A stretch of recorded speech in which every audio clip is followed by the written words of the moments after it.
Going to show you how to build some cheap, easy to make, tiny whoop racing gates for under $6 each from half-inch PEX tubing, a couple of 3D printed parts, and some fairy lights from the Dollar Tree.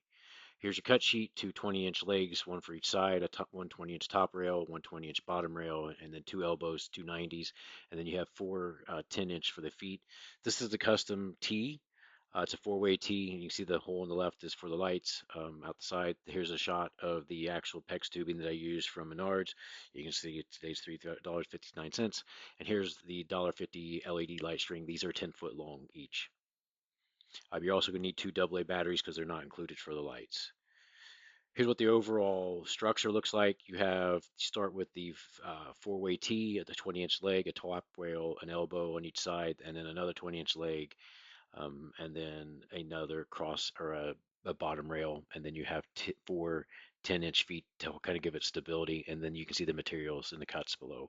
This is kind of what it looks like. You have the four-way T at the bottom with the feet, and then an elbow, and then the other side kind of repeats as exactly the same way.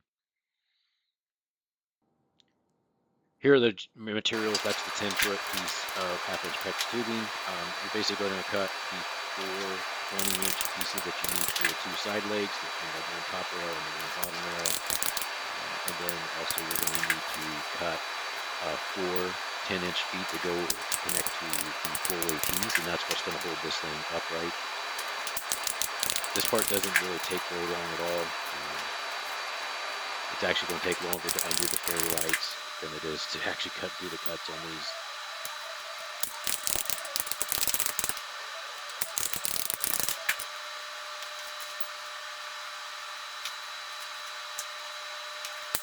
And that will basically use up all of your 10-foot piece of PEX tubing. So when you start this, you're basically going to undo these fairy lights, and then once we get through undoing the fairy lights, I'll walk you through like the pieces. You're going to start with the four-way T.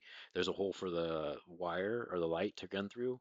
You connect the four-way T to one of the side pieces, and then you run the lights up the side pieces, and then you get an elbow, run the lights through the elbow, and then connect the elbow to the top rail, and then you get another elbow, run the lights through the elbow, and then connect the elbow to the top rail, and then run get a side leg,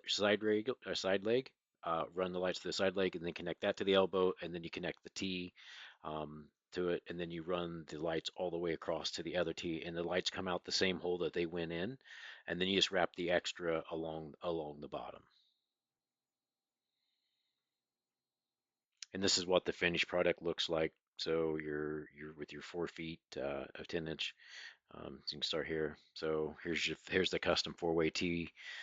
Here's your side piece. There's your 90-degree elbow. There's your top rail. Another 90-degree elbow. And another four-way T, and then those are your four 10-inch feet that go on each side of the four-way T. Here's some custom fitting. Kind of a helpful hint when you're going to do this is don't connect the the pieces together until you've run the light through them, right? So start with your four-way T, um, run the light through the four-way T all the way, and then get the one of the legs or the sides and run it all the way through the leg. And then once it's all the way through leg, then connect it to the four-way T and do the same thing for the elbows, right? And then the top rail, the other elbow, and then the other side, and that way. Because if not, then it's gonna be a lot harder to run it through there. Um, you know, it's pretty easy to build if you got any type of skill whatsoever. Even if you don't have any skill at all, which would be me, it's again, it's probably a 10 to 15 minute job for your first one, and then after that, you can do the next one in 10 minutes. If you can use less, if you just build like a half a circle, and you can build those strictly with the T's. So happy flying and best of luck.